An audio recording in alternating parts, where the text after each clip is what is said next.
reluctant acceptance. Olivia Reed stared at the cream-colored envelope on her kitchen counter for the third time that morning, coffee going cold beside it. The elegant cursive of her name on the front seemed to taunt her. Inside was an invitation she never expected to receive. Her ex-boyfriend Theo was getting married.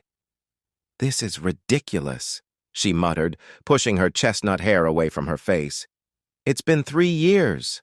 Her phone lit up with a text from her roommate, Prisha. "Did you open it yet?" "What are you going to do?" Olivia had dated Theo for nearly 4 years before they realized they wanted different futures. The breakup had been mutual but painful, like amputating a perfectly good limb because you knew it would eventually cause problems. They'd managed to maintain a distant friendship, occasional texts on birthdays, but this was different. The invitation itself wasn't the surprise. It was the handwritten note tucked inside. "Olivia, I know this might seem strange, but both Daniela and I would love for you to be part of our wedding party.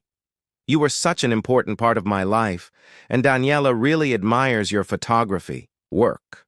No pressure, but we'd be honored if you'd consider being a groomsmaid. Call me."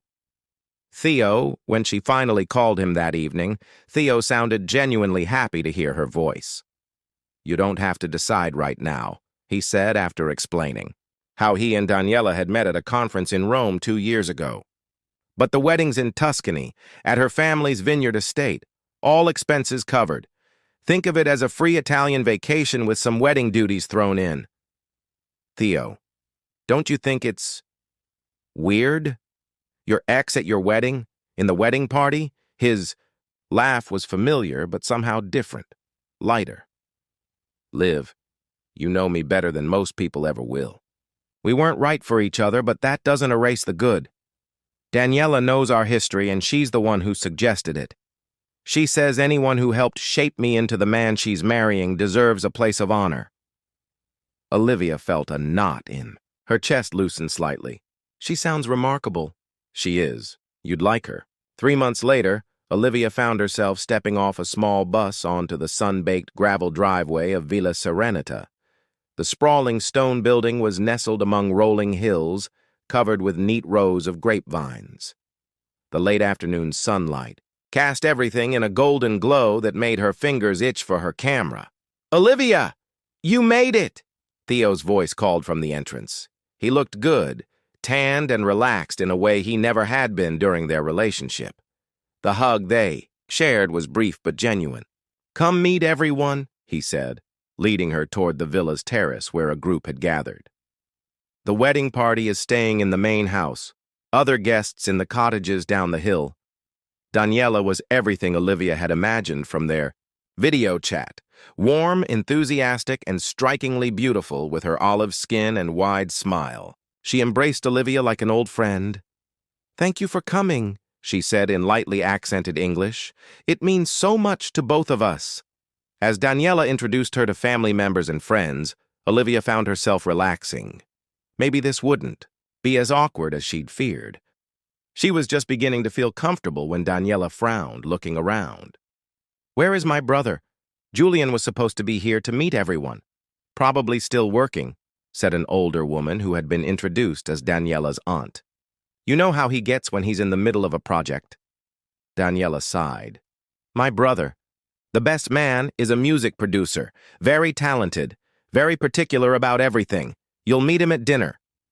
Later, as Olivia unpacked in her room with its stunning view of the countryside, she wondered if she'd made a mistake in coming. The ghost of her relationship with Theo felt distant here. But a week of wedding festivities stretched ahead, and she was essentially a stranger among family and close friends.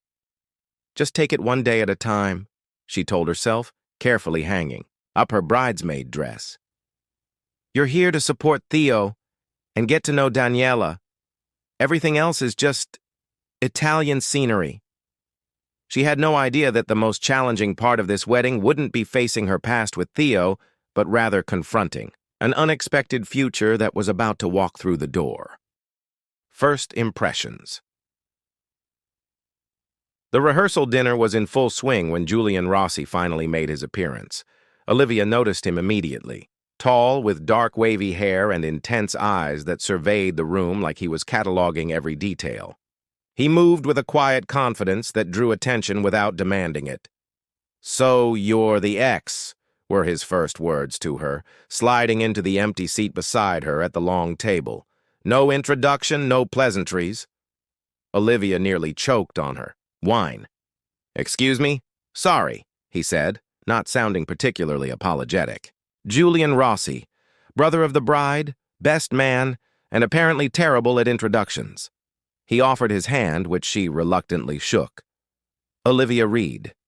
And yes, I'm the ex, though I prefer photographer or groomsmaid while we're here." Julian studied her with an analytical gaze that made her feel like a track being scrutinized for imperfections. "You're different than I expected." "I wasn't aware you had expectations." His mouth quirked slightly. "Daniela talks. Theo, too, once he started coming around.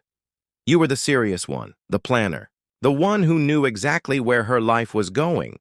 Olivia felt a flicker of irritation. "People change." "Do they?" He seemed genuinely curious.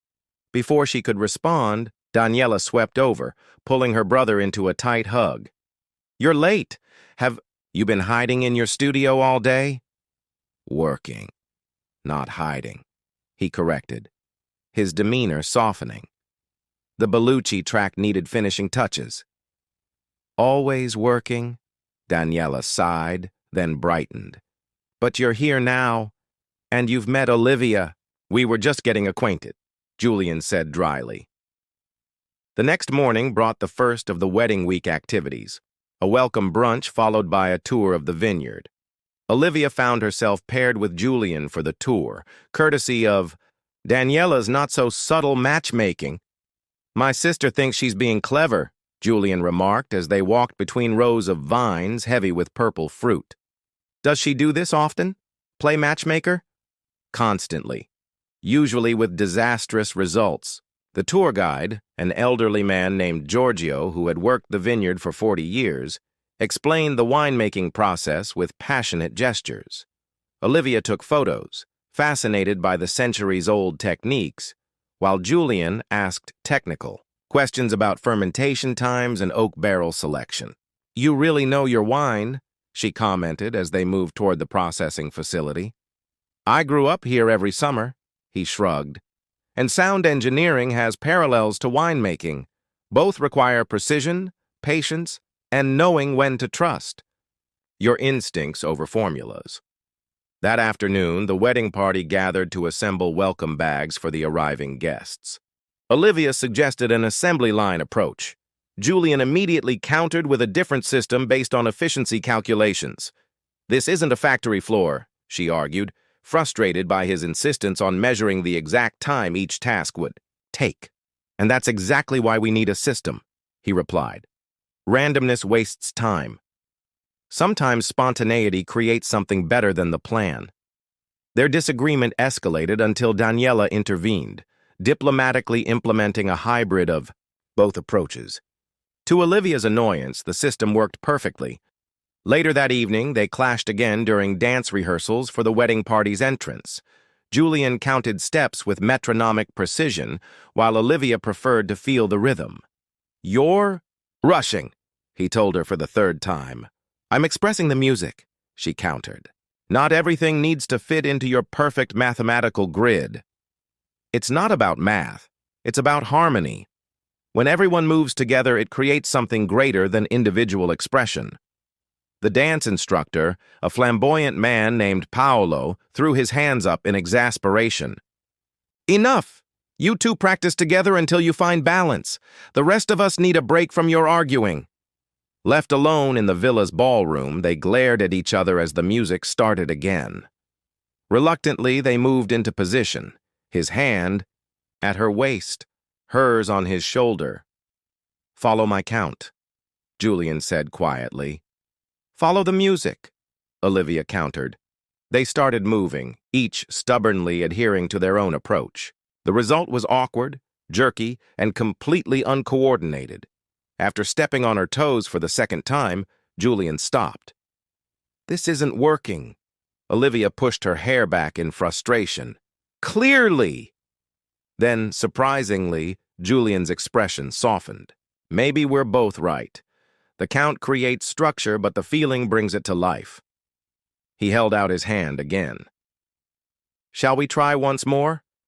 I'll count, but more flexibly. Something in his voice, a hint of vulnerability beneath the precision, made her nod. This time, when they began to move, Julian counted softly but allowed the rhythm to breathe. Olivia followed his structure but added subtle flourishes. Gradually, their movements synchronized, finding an unexpected balance between precision and expression. When the music ended, they stood closer than they had started, slightly breathless. For a moment, neither moved. See? Julian said softly. Harmony. Olivia stepped back, unsettled by the strange connection that had momentarily flared between them.